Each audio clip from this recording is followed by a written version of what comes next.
Morning students. आज का हमारा टॉपिक्स है जो कि सीबीएसई बोर्ड स्टेट बोर्ड के लिए अति महत्वपूर्ण है। और टॉपिक्स क्या है? एक्सट्रैक्शन ऑफ द मेटल, धातु का निष्कर्षण। एक्सट्रैक्शन ऑफ द मेटल, धातु का निष्कर्षण। पढ़ाने के पहले मैं पूरा आपसे रिक्वेस्ट करता हूँ कि हमारे चैनल को सब्सक्राइब भी करेंगे, शेयर करेंगे, लाइक करेंगे और अपने फ्रेंड्स को भी फॉरवर्ड करेंगे। आज हमारा टॉपिक्स है कि हेमेटाइट से लोहे का निष्कर्षण आप किस प्रकार करेंगे। ये लॉन्ग क्वेश्चन में पूछा जाता है, बिहार बोर्ड हो या सीबीएसई बोर्ड हो या स्टेट बोर्ड हो, ये 5 नंबर के सवाल पूछे जाते हैं। तो सबसे महत्वपूर्ण अयस्क जो होता है लोहे का, हेमेटाइट होता है। हेमेटाइट, मैग्नेटाइट, सेडिराइट, लेकिन सबसे इम्पोर्टेंट अयस्क माना जाता है हेमेटाइट को माना जाता है। ये देख रहे हैं ब्लास्ट फर्नेस है, जिसको बात भट्टी कहते हैं। जब एक बार स्टार्ट होती है तो लगातार कई वर्षों तक चलते रहती है। अब हम लोग ब्लास्ट फर्नेस में, वात्या भट्टी में हेमेटाइट से लोहे का निष्कर्षण हम लोग किस प्रकार करते हैं, इसके बारे में आज चर्चा करूंगा।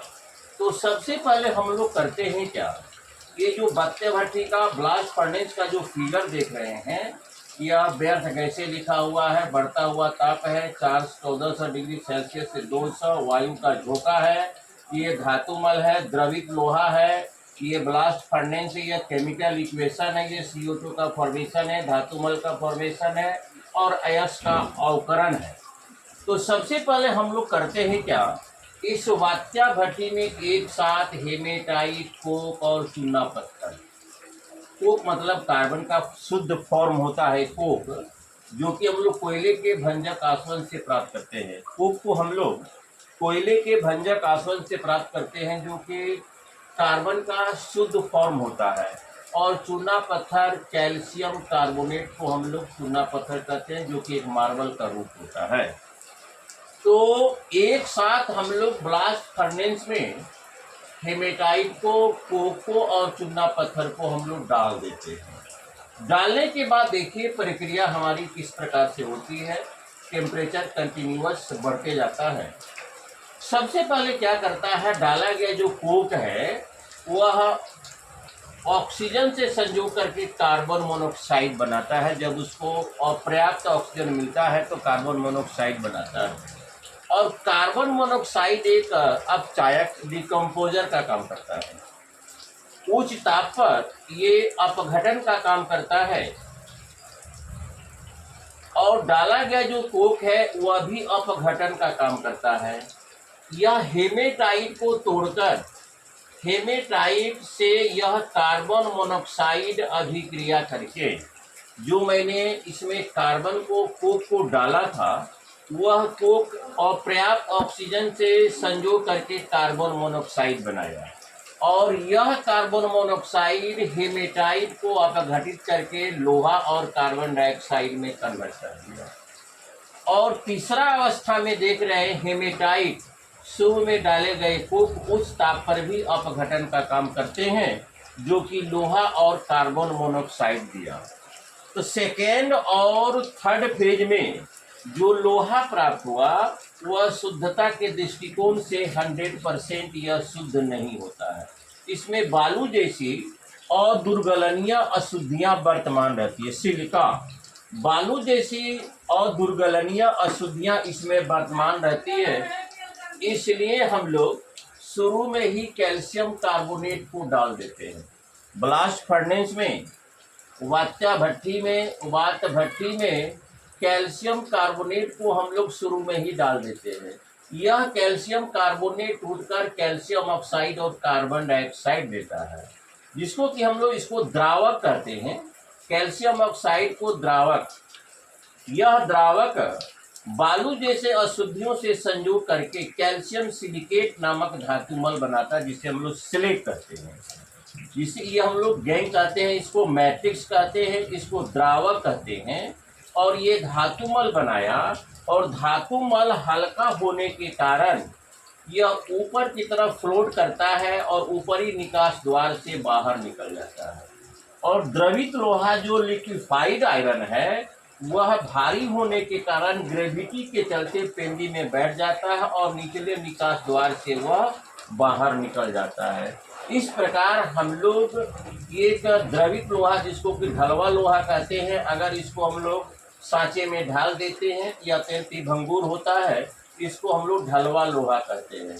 तो डियर स्टूडेंट्स, ये मोस्ट इम्पॉर्टेंट क्वेश्चन है सीबीएसई बोर्ड, स्टेट बोर्ड के लिए। ये ब्लास्ट फर्नेस का आपका फिगर हुआ। मैंने यहाँ पर इसका मतलब कि लेवल डायग्राम दिया है।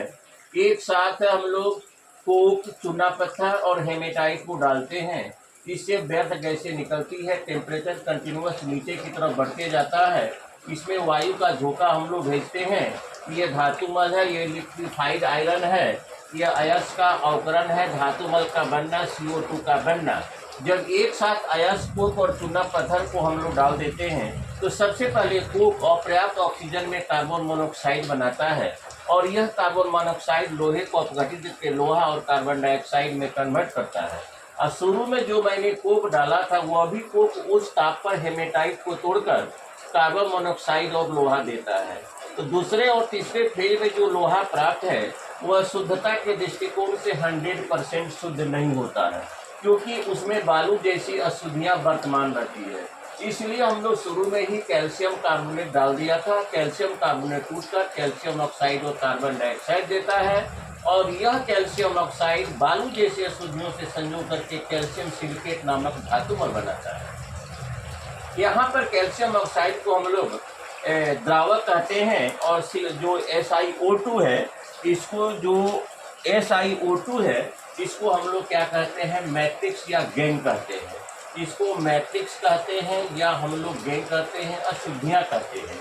इन अशुद्धियों से संयोग करके कैल्शियम ऑक्साइड धातुमल बनाता है, जिसको कैल्शियम सिलिकेट नामक पदार्थ कहते हैं। परीक्षा में देता है कि द्रावक प्लस गैंग या मैट्रिक्स बराबर क्या होता है।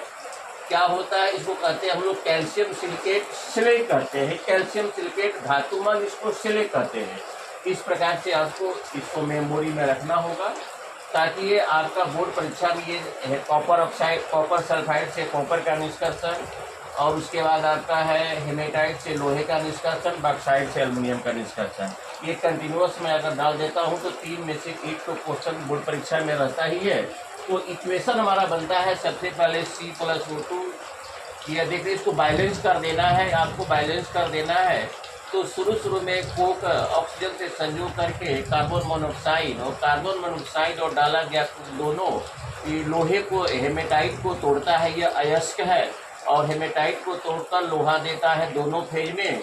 ये लोहा शुद्धता के दृष्टिकोण से 100% शुद्ध नहीं होता, इसलिए शुरू में हम लोग कैल्शियम कार्बोनेट डाले थे। कैल्शियम कार्बोनेट टूटकर कैल्शियम ऑक्साइड और कार्बन डाइऑक्साइड देता है और यह बालू जैसे अशुद्धियों से संयोग करके धातुमल बनाता है। धातुमल हल्का होने के कारण निकास द्वार, ऊपरी निकास द्वार से बाहर निकल जाता है और आयरन लिक्विफाइड भारी होने के कारण ग्रेविटी के चलते वह निचले निकास द्वार से बाहर निकल जाता है। तो डियर स्टूडेंट्स, आज का हमारा ये टॉपिक समाप्त हुआ और हमारे चैनल को सब्सक्राइब, लाइक, शेयर और फॉरवर्ड करेंगे। Thank you very much.